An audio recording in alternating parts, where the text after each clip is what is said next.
Hey, welcome to Gig Harbor Gondola here at Gig Harbor Marina and Boatyard. Awesome. I've never been on. This is Nellie. You've never been on? No. This is Nellie. Nellie. Yeah. E-Y or Y? I can always look it up. Y. Y. N-E-L-L-Y. Just like that. Yeah, did you bring any mimosas? So this is Nellie.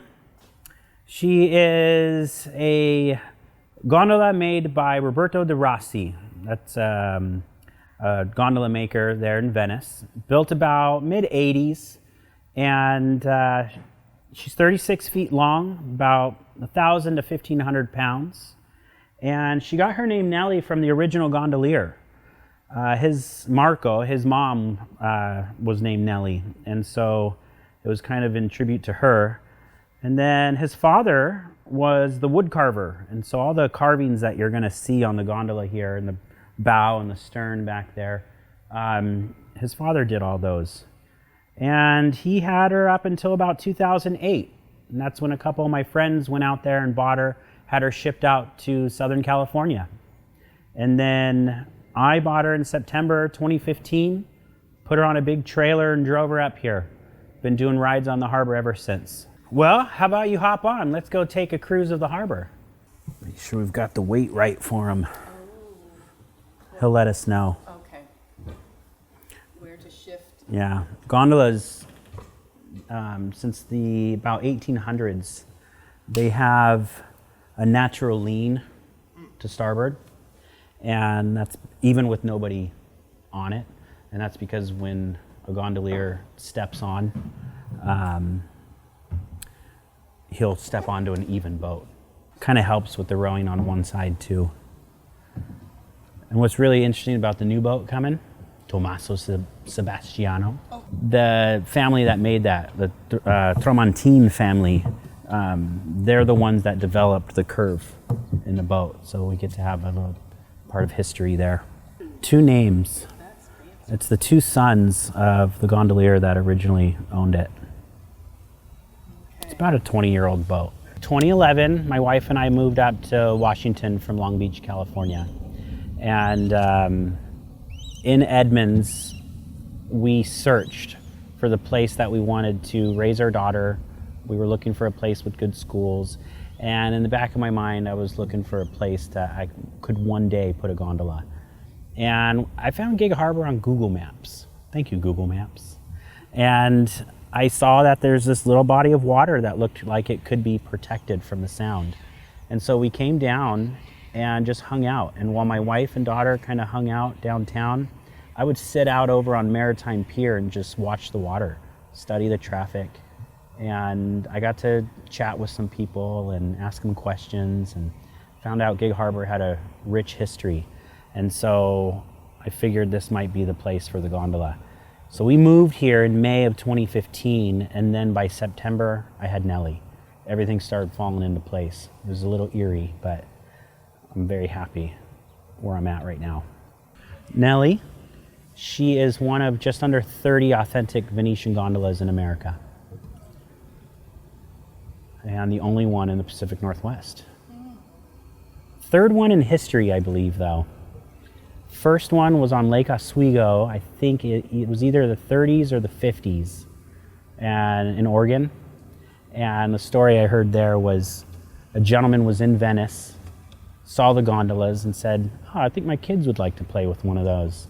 Had one shipped out, and they played with it right up until they accidentally caught it on fire and it sank. And then the second gondola was actually on South Lake Union. I believe sometime in the 80s or early 90s maybe. That gentleman just had it. I think it was just kind of personal, just kind of in a collection. And then he ended up selling it to a guy in Florida who took it there, cut a big hole in the back of it and tried to drop a motor in it and just totally ruined it. And so now there's Nellie. Growing up in Southern California, being around the water, I loved boats, I loved rowing, paddling, kayaks, stand-up paddle boards. And an old friend of mine called me up one day and just said, "Hey, you want to learn how to row a gondola?" And I went, "Yep," without really thinking of what the job entailed. And I ended up getting the job and I ended up falling in love with it. I got to meet people from all over the world. I got to hang out with them on some of their most special days in their life. And then I started to do my own research with Venice and of the boats and the rowing, and it just became a passion. And at the very least, I already had made up my mind that one day I would own my own Venetian rowboat and just maybe freak people out once in a while, you know. But then moving up to Washington, we were such a small community of people that actually know how to row these in America that moving up, I already knew there were no other gondola operations in the Pacific Northwest. And so I thought, you know, one way I can row for the rest of my life is to start a business. And so this is pretty much me trying it out. And so far, so good. It seems to average out to over 1,000 passengers a year. Okay. And then every year it's gone up a little bit so far. Wow. And so, you know, we work when we can, we work around the bad weather, and some days are busier than others. Mm-hmm. Some days we have a few cruises. Some days we're booked solid with 7.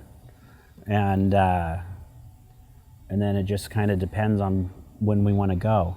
And a lot of people, they don't realize that we're still open in the winter time. Mm-hmm. And during that time of year, a lot of, you know, birthdays and anniversaries and people that don't mind the cold, we just kind of don't go out when it's storming, you know.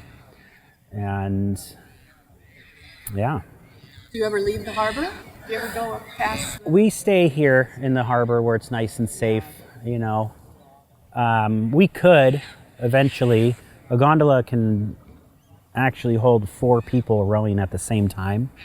And with all that power, I would be comfortable leaving the harbor and going for a little ride out there. Yeah. I've gone out beyond the lighthouse a little bit. I've gone around the corner a little bit. But yeah, I just like to stay where it's nice and safe right now. Yeah, that's a good plan. Yeah. And your tours are an hour long or an hour and a half somewhere? We have 2 of them. We have a 1-hour ride, which covers pretty much like just over half the harbor. Mm-hmm. And then we have a 90-minute ride that goes from one end to the other, Lighthouse to Anthony's. Okay. Yeah. That's great. And then people, they're allowed to bring anything they want to drink. And oh, there's a lion's mane jellyfish there. Yeah, they can bring anything they want to drink. We provide cups, ice, and an opener for people. They can bring anything they want to snack on. All of our rides are private. And so if there's just the 2 of you, then you've got the whole boat to yourself. And so there's plenty of room. I've had people bring full picnic baskets. And then we do offer a few appetizers that the Harbor General Store makes for us. Oh, okay. Yeah, and so they can add those on if they wanted to. What kind of local celebrities have you had on the gondola? Oh gosh, you know, Amanda Beard, of course. You know, I haven't really had a lot of major celebrities. A lot of locals that have been, like, most of the celebrities are like the old families, you know, all the itches. I've had quite a few of them on, and those are some of my most enjoyable rides too, because most of my rides I'm talking about, you know, what Gig Harbor was, what it is, what it might become, and then I get some of the old families out here, and I get to hear some awesome stories. You know, the lady that used to chip golf balls off the sand into the harbor here, and you know, just a bunch of little fun stories. The lady that used to need help rowing in fish off of the old Tides Tavern dock they used to have. back when the Threshold building was the bait shop, you know, for herring. And it just, I get to share those stories and kind of paint a picture of what Gig Harbor was. Ciao! If there was a celebrity that you could get in here, who would you want to give a ride to? Any Venetian gondolier. That'd be great. Pick their Oh brain. gosh, oh man, that'd be awesome. I don't know, celebrities. Yeah, Oh, that would be awesome. yeah. Some guest singers, That'd be so professional, classic. Yeah. That'd be wonderful. That's Gregorio, and I'm Cinque. Yeah, Johnny Five. Something I like to. Remember it. This is something I do while we're out here. Okay. We come by the sand spit, talk about how it's public property, accessible by water, and I tell people about the lighthouse, you know, built in 1988, pretty much a community project. And the way they raised money is they offered the community a chance to buy these little time capsules. Oh, yeah, yeah. And they took all the time capsules, put them inside, and the lighthouse became the time capsule. And it's on a 25-year cycle. And this property used to belong to the Coast Guard. And for a long time, there has been a navigational light at the end of that sand spit in different forms. And the one that was there before this was like this little white box, and it had like a red beacon on top. And you see this house with the elevator, glass elevator up there. The gentleman that lives there, been here all of his life. And in 1964, wrote a letter to the Coast Guard asking if they would consider changing that beacon out and putting something there that fit Gig Harbor better, like maybe a lighthouse.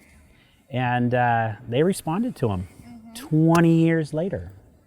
They said, oh, sure, that's something we could consider as long as we don't have to pay for it. And so in 84, when they got the letter, they got to work. By 88, they had the lighthouse. I read somewhere it was originally maybe going to be 30 feet tall. Something that you could walk up onto and walk around. And then they had to compromise with, I believe it's 14 feet tall. Yeah. So that's like some fun stuff that I give people while we're out here. One of my most memorable trips that I've taken, I got a phone call from a gentleman that wanted to propose to his girlfriend. And he said that he was going to be flying in on a float plane with Kenmore Air. And we got it all set up. They flew in, they landed outside the harbor, taxied in, and I pulled up to the float plane and picked them up. Then I rowed them to the sand spit, docked it there, got them out, and he asked her to marry him right by that lighthouse. Her father is Steve Sparks. He was the architect of the lighthouse. And so that had a very memorable meaning to Olivia, I believe her name was. And it was a very emotional experience, even for me. I was out here just getting their champagne ready, you know, for them to board again. And I could see her drop to her knees and start crying. And they were just so happy when they got back on the gondola and they had their champagne. And then, of course, I dropped them off at Tides. But that was really cool. And then I ended up sending some pictures to some people in Venice saying, hey, have you ever seen this before? And they got back to me, nope. So maybe that may have been the first time a gondola has ever picked up passengers from a float plane. Right here in Gig Harbor. That's neat. And then I ended up doing it again, but this time I dropped people off. I had a full boat of 6 people and gave them a quick ride. The lady had no idea it was her birthday. Gave them a quick ride, and then the plane came swooping over, taxied in, and she was like, oh, that's interesting. And then all of a sudden I'm rowing up to it. And they're getting out and they're heading to Seattle. It was pretty cool. Did you guys ever hear the story of how this property is the spot they say Samuel Jarisich built his first log cabin? 1867. I got to take a tour of this home, and when you go inside, you see they still have the large rock fireplace from the cabin still inside there. They took me down in this little room they have underneath the house. They turned it into a wine cellar, but while you're down there, you could see some of the old foundation of the cabin. You know, gondolas in America, I believe the first gondola was in the late 1800s. He was either a writer or a painter, which had it shipped over. And then, for those of you that know Los Angeles a little bit, you've probably heard of Venice Beach, California. And that was supposed to be a Venice away from Venice. And it was Abbot Kinney. And he started creating this canal city. And he hired gondoliers from Venice to come out, bring their gondolas, and offer rides in the canals. And the project ended up failing. I mean, I don't know if it was a design issue or what, but the water started to get a little stinky. People started to complain. So it failed, and then they ended up filling in a lot of the canals. So a lot of the streets you drive on in Venice Beach, those used to be canal systems. And most of the gondoliers went home, except for 2 of them. One went to Long Beach, one went to Newport Beach. And in the early 1900s, photographs were taken of these gondoliers on these different bodies of water in Southern California. And that's how my old boss got his idea. He had old photographs. He lived in the area in Long Beach that had the gondola, and decided that he was going to try to start a gondola company in '82. And then it just started sprouting from there. And so now we're still a small community of people, but they've started to pop up. People like me, you just fall in love with the job, and all of a sudden you're looking at maps, looking at waterways, going, where can I put a gondola one day? And so they're starting to pop up. There are a lot in California. There are a few more just kind of scattered throughout the country. And those of us that have real Venetian gondolas, you know, we always try to find the older ones, not only because they're cheaper. I mean, a brand new gondola can run you about 50 to 60,000 euros sometimes, but we can get a used one for, you know, around 10,000 euro. And then me personally, I like that they come with a story. And so out here, you're telling stories, and people are being able to see the beautiful waterfront of Gig Harbor that's not really accessible unless you have some kind of watercraft. But at the same time, you're in this very unique boat, unique to America. And I get a lot of joy of being able to indulge in my passion, teach people about it, but then also give people an opportunity to create their own memories out here. Sometimes people that have lived here all their lives, they get to create new memories on a waterfront that they've been around, but never really been on and you know, kind of studied in a way. I get people that have been here for so long, been on the waterfront in boats, and they always see something they've never seen before. You know, they're just, this is top speed right here. And so you have plenty of time to kind of look around and enjoy your company and really take in the sights and the beautiful architecture and the trees and the wildlife. And I mean, it's great for all occasions out here. Get the bagpiper back in the gondola. We can take 6 passengers in a gondola. That's the legal limit. Yep.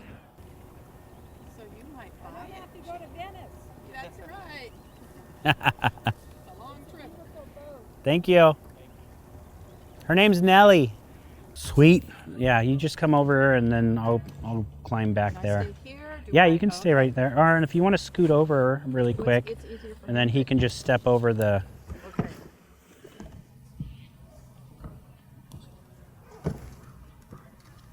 Oops, did I kick you? Oh no. Balance is key. Yep. John, how do you steer with one oar? It's all magic. Gondolas are magic. If you're familiar with canoeing, the closest thing I can compare this to is the J stroke. And what I'm doing is using the blade of the oar.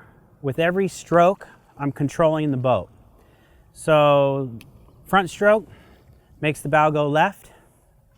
Return stroke makes the bow go right. Okay? And you adjust. You can feel it. You can feel it in your hands and your feet. You adjust how much you need to give each stroke to provide a smooth ride. And so I guess the basics of it, you're kind of going left, right, but you smooth it out. And that way you're just going straight. Yeah. And that's pretty much the basics of it. I mean, that's to go straight. And then every little, this piece that I'm using back here, it's called a forcola. They're all hand carved. And all the little bends in it, it's used to operate the boat a certain way. You're not stuck, that's why you can remove the oar. You can move around. You can get up and do side thrusts. You can stop and back up. And if you ever get to go to Venice and you sit on a bridge overlooking a congested canal, you watch these masters of the art just doing all this stuff in like fluid motions, very smooth, and they hardly ever crash. Oh, do I keep getting my hand in front of my face? No, I think they're good.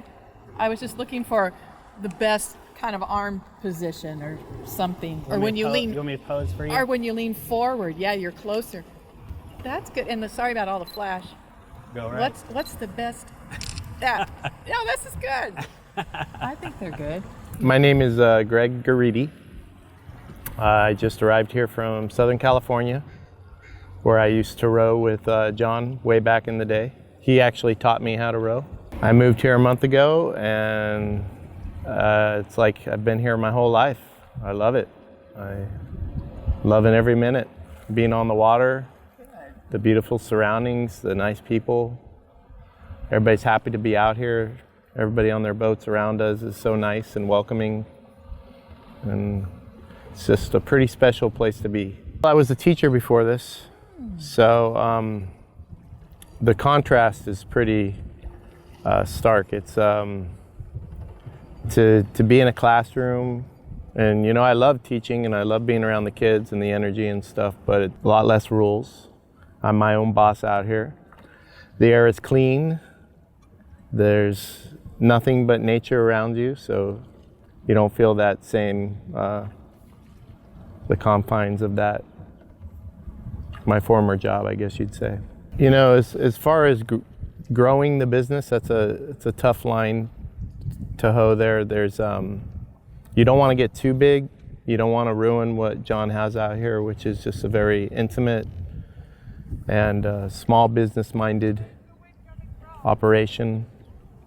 Where we come from in Southern California, he was strictly business. He was all about growing, and 15 boats, and you put a bunch of young kids on the back, and you lose that passion that John has for rowing. So I want to continue that. I want to cultivate it in myself. I want to cultivate it in our customers, have them experience what it's all about. Like John said, teach them about Venice, teach them about Gig Harbor, and then they walk away feeling a part of the business rather than just having gone out on the water for a nice time. Because that's we tell our customers, it pretty much runs itself. It's beautiful out here. You're on the water. You're gonna have a great time. So we can add to that. That's a great foundation to start from. What makes this an authentic experience? Well, starting with the boat, Nellie is an authentic Venetian gondola, the only one in the Pacific Northwest. That in itself, the novelty of that and just the beauty of her and being a part of the history. She rode the canals of Venice. To tell people, she was in the canals of Venice for 25 years, their eyes get big, and just when they walk up, they're just struck by her. Amongst all the other yachts that we launch from, you see this beautiful handcrafted boat by a family that's been doing it for 100 years. You are basically being seeped into the history of Venetian rowing and the surroundings. So, what was the initial question? I forgot. I got carried away with my own. Yeah. What makes this an authentic? Okay. Well, yeah, that and the fact that, you know, John and I are very aware of the Venetian heritage out here and trying to stick to that. You know, our clothes come from Venice.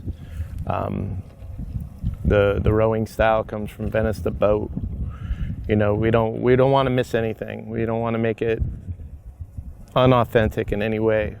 So that like-mindedness really helps the business, I believe, and it really, you know, it spills over into the experience and what the people walk away. You know, they walk away being educated on top of having a good time out here. You know, as John mentioned, another thing we like to mention to people without ruining the experience, you know, we want to sing, we want to give that element to it, but also make people aware that the gondoliers out there are oarsmen first. You know, they train their whole lives to do what they do and to avoid traffic out in the harbor and in the lagoon and in the canals. And they're masters at what they do. But yes, we sing. The Hollywood and the Venetian Hotel have portrayed gondoliers as singers first, and so, you know, people are surprised when they don't see us singing the whole time. One of my jokes is, you know, I'm not a jukebox. I do have to row out here and fight currents and wind and traffic, and you know, that doesn't. Unfortunately, we're not able to sing the whole time, so we do stop and do a song or two. Yeah. Which we love to do. You know, it's the Italian music is beautiful, and the lyrics and the melodies. So, yeah. And the people, you know, and like I said, part of the experience is the people are looking. You can watch their whole demeanor change when you sing a song to them. Like, they get closer, the boat leans towards a certain way, and then it gets quiet afterwards, and you wanna keep that going. You'll be kind of quiet after a song and let the magic run over them, as if I could get really cliche and cheesy on you, but yeah. So. Why do you ask? Do you want us to sing for you? Yeah. Yeah. Sorry, we're not singers after all that. This is a fun little song I like to sing for people. It's an old Venetian song. It's the old gondolier song. Pretty much about life on the water, being a gondolier, rowing boat, singing under the moonlight on the lagoon. The sounds of the creaking wood as you row, drowning out the sounds of smacks of kisses. And it goes a little something like this.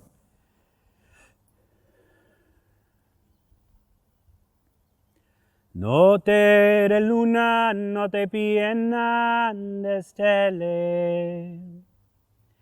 Varo in laguna, vogo e voglio cantar. Mi sono nel gondolier,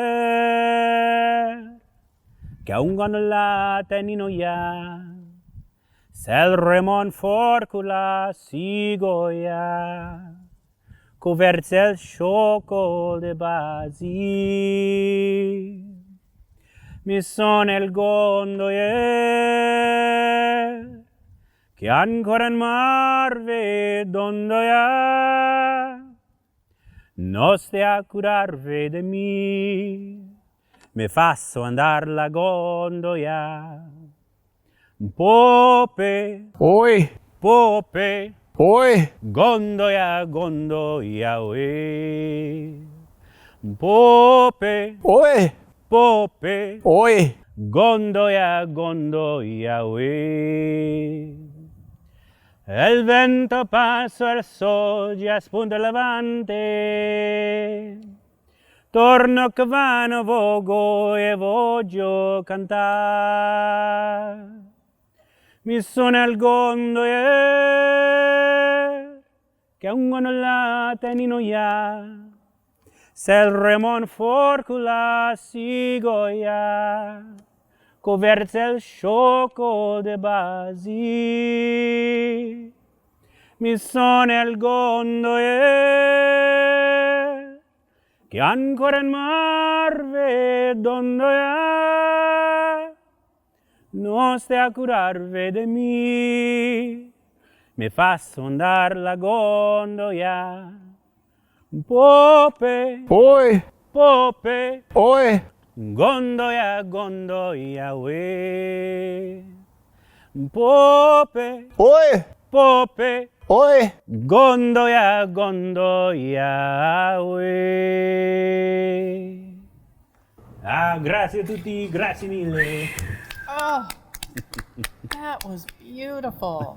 Wow. Bellissimo Giovanni, 5. Grazie, grazie. You have a beautiful voice. Oh, that was wonderful. And What a treat for people. The lady came out and really enjoyed that. They yeah. love you there. Yeah.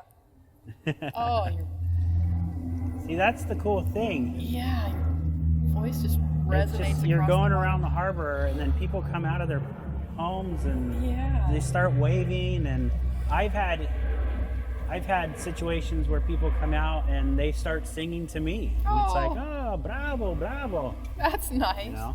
I like to find, like that song. You know, you go walk around Venice. Venice is full of just artists and musicians, and if you're walking around the city, you'll find people playing music, you know, just right outside. And this is a song that I heard first from a gentleman that we used to row with, and then found a group of old men that dress up as gondoliers, and they'll sing this song a cappella. You know, there's a whole bunch of them, and it sounds so cool. Uh-oh. Don't get this on camera. Oh, okay, never mind. You doing okay, buddy? Oh, there they are. Hi. I was like, oh, please. Saw her by himself. One of my first times out here, and while I'm singing, I'm just kind of looking around, and I look down at the blade of my oar, and there are two seals just staring at me like they're listening. And I remember thinking, oh man, this is going to turn into a Disney cartoon any second. And start singing the harmonies. But yeah, the most I've ever seen harbor seals, 14 all around the gondola. Seen one porpoise, one giant California sea lion, giant jellyfish, salmon, crab, sand shark, chickens. Oh, and the 2 times that I've had an opportunity to see a baby gray whale in here, I've missed them both. And I was out on the water all day. Got home, started looking up messages, got on Facebook, boom. Gray whales in the harbor. What? I was just out there. No. Does that pole touch the ground? Actually, it's a 14-foot oar. I think from the old photographs and maybe paintings, especially the way a gondolier might stand on the gondola, sometimes it looks like there's a pole in the water and they're pulling off the ground, but it's an oar. Have you ever fallen in?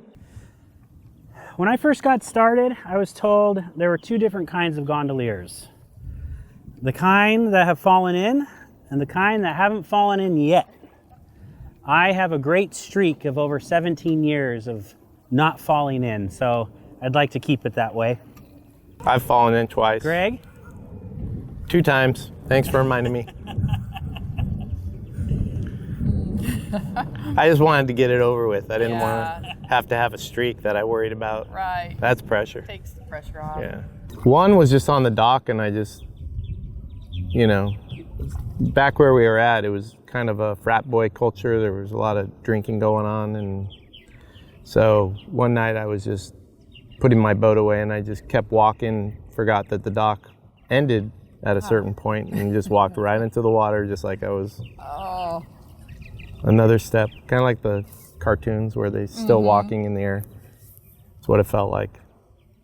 And then the other time I was putting my boat away and we had these ropes that we had to go under and I pushed a little too hard and the boat went under me and I was still hanging and had no choice but to go in.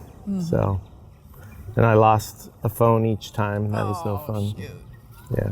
That's the worst part. Yep. All gondolas are pretty much the same length. You know, the Venetian boats that they have, all gondolas look like each other. The only differences really are like color schemes, ornaments, the parts that the gondolier gets to kind of be creative with, like carvings. He gets to choose what he wants. And then, you know, they have other boats, like all Sondolo, they look like each other. All Carolina look like each other. Mascarera, Puperino. It's just the names of the boats. And so, yeah, all gondolas look like this, except for there are also gondolas that are used for racing. You know, there are a lot of different rowing clubs in Venice. And so you'll see some gondolas that are actually painted fun colors like blues and oranges and pinks and whites, but those are just strictly for racing. All the black gondolas, these are all for tourism. Yeah. Black is the traditional color. So what I heard, the story behind the black gondolas, and you can correct me anytime if I'm wrong here, John, is the back in the day, you know, when gondolas were in their heyday, they had thousands of gondolas throughout the lagoon and the canals in Venice. And the gondoliers started to become pirates of sorts. They would scam people and steal their money and, you know, leave them out in the middle of the lagoon without a boat. And to cut down on that, the aristocracy mandated that all gondolas be painted black. And then eventually the guild mandated that, I forget the exact numbers, it's around 430, right, John? About 400, yeah. About 400 gondoliers can only be allowed to row at a time. So it holds to this day. To become a gondolier, somebody has to retire or die. And so that's how many gondolas there are at a time too. Venice, 400. Official gondolas, but yeah. I remember reading that, you know, Venice, there was a time when it lost its like trade power and it became kind of a city of just wealth. A lot of wealth in the city and a lot of partying, a lot of indulgences. And decorations on gondolas, like people would have so much stuff all over them. Gold gondolas, you know, painted all different colors. People trying to outdo each other because if that person has that kind of a gondola, then they have to have a better one. And it got out of control where the government had to step in. And they said, all gondolas, they're black. These are the ornaments that are left over that you can choose from. And they all have to look like this. And so it kind of curbed the overindulgences of just putting stuff everywhere, you know, making it as extravagant as possible. But there are a lot of stories. You know, the actual history of the gondola is lost. You know, you think about first Venetians were the people running from Attila the Hun, and that was kind of about 450. And then the first mention of a gondola was 1094. So, and they were already established. So somewhere in between 450 and 1094, the rowing style developed, the gondola developed. It wasn't done evolving though, because it wasn't until the 1800s that the gondola got the asymmetric shape. Now, it's been like this ever since. When I first got into town, I had a little time between cruises. I went over to the Netshed Museum and I met the ladies, you know, the Croatian ladies that run that. And they about mobbed me when they found out I rode the gondola because they love John so much and how he shares the history of the net sheds out here and the Croatian history and everything. I was passing net shed number 9 over there and I just thought of that, you know. And Croatia is only, you know, across, you know, the sea from Venice, their neighbors. Yeah. And, you know, you go to the museum here in town and it talks about rowing and how that used to be the pastime out here is go out in your boat and row, and how Samuel Jerisic came here on a rowboat. And, you know, it's kind of fitting that, you know, we have a business here that celebrates the history of Gig Harbor and Venice and rowing, and it just seems like the perfect fit. And it's so fun, all the stories out here. We learn not just the history, but quirky things about the houses and the people that own them and stories. Oh yeah, we pick up from Anthony's, Tides, pick up and drop off before, Jerisic Dock, Maritime Pier. I've had some people call me from across the water here, and I've just come pick them up at their dock, taking them from a ride right there. Done private parties over there. They hire us out for the evening, and we just do short little rides, do quite a few of them throughout the day, you know, and just do it right there from their dock. Yeah, wherever there's space. I think I've fit onto some tiny spaces before, and of course it's always easier with less wind, but yeah, we can pick up and drop off almost everywhere. When I pull into the dock here, let me just tie the boat down really quick before you stand up. I will help you all out. The goal here is not to fall into the water. Got to keep that streak alive.